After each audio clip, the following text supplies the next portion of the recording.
আজকে আমরা শিখব যে কিভাবে কিলোমিটার পার আওয়ার থেকে মিটার পার সেকেন্ডে কনভারসেশন করব। প্রায়শই আমাদের গতিবেগের অঙ্ক, দূরত্বের অঙ্ক, স্পিডের অঙ্ক, যেগুলো মানে স্পিড, ডিস্টেন্স, টাইমের অঙ্কগুলোতে আমাদেরকে কিলোমিটার পার আওয়ার থেকে মিটার পার সেকেন্ড বা মিটার পার সেকেন্ড থেকে কিলোমিটার পার আওয়ারে আমাদের কনভার্ট করতে হয়।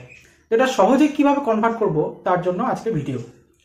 আমরা সহজেই কিলোমিটার টু আওয়ার থেকে যদি মিটার পার সেকেন্ডে কনভার্ট করতে চাই, তাহলে সোজা প্রসেস হচ্ছে 5/18 দিয়ে গুণ করব। কোনো কিছুর কিলোমিটার পার আওয়ার থেকে যদি আমাকে মিটার পার সেকেন্ডে কনভার্ট করতে হয়, তাহলে 5/18 দিয়ে আমাকে গুণ করলে আমরা মিটার পার সেকেন্ডে পেয়ে যাব। এবার উল্টো দিক থেকে যদি মিটার পার সেকেন্ড থেকে যদি আমাকে কিলোমিটার পার আওয়ারে যদি করতে হয়, তাহলে এটার উল্টো 18/5 দিয়ে গুণ করলে সেটা কিলোমিটার পার আওয়ারে চলে আসবে। এবার এটা করছি কেন, 5/18ই কেন, অন্য কিছু নয় কেন? সোজা ব্যাপার, যদি আমরা 1 কিলোমিটার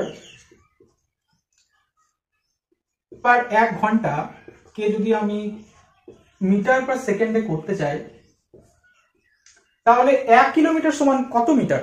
1 কিলোমিটার সমান হচ্ছে 1000 মিটার। আর 1 ঘন্টা সমান কত সেকেন্ড? 1 ঘন্টা সমান হচ্ছে 3600 সেকেন্ড। তাহলে এই দুটো 1000 এবং 3600 যদি কাটাকাটি করি, তাহলে 0 0 কাটলো, 2 5 10, 18 2 36। তাহলে উত্তরটা আসছে আমার কত? 5/18 মিটার পার সেকেন্ড। তাহলে সেই জন্যই আমাকে 5/18 দিয়ে গুণ করতে হয়। এবং পরে যদি এর উল্টোটা হয়, অর্থাৎ কোনো কিছুকে যদি মিটার পার সেকেন্ড থেকে কিলোমিটার পার আওয়ারে করতে হয়, তাহলে উল্টোটা 18/5 দিয়ে গুণ করলে আমার সেটা পরিবর্তিত হয়ে যাবে। এবার একটা উদাহরণ দিয়ে যদি বলি,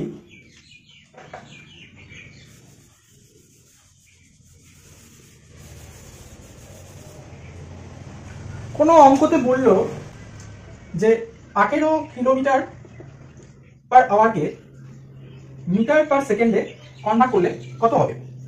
তাহলে সোজা যেটা বললাম যে 18কে যদি আমি 5/18 দিয়ে গুণ করি, তাহলে 18 কেটে গিয়ে শুধু 5 পড়ে থাকবে। তাহলে 18 কিলোমিটার পার আওয়ারকে যদি মিটার পার সেকেন্ডে কনভার্ট করি, তাহলে হবে 5 মিটার পার সেকেন্ড।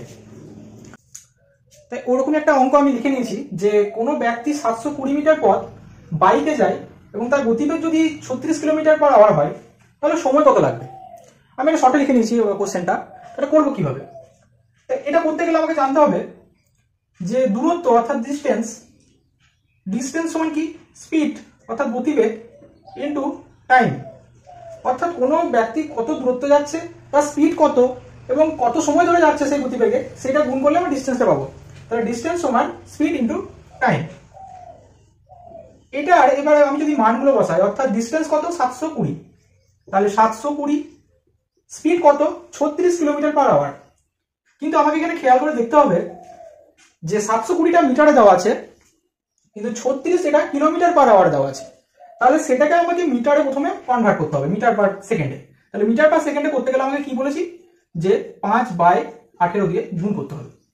5/18 দিয়ে গুণ করার পর আমার ফর্মুলাতে কি আছে? টাইম অর্থাৎ টি। আমাকে এই টিটাই বার করতে হবে। তাহলে সহজে আমি কাটাকাটিটা করে নিতে পারবো। 18 দুগুণে 36।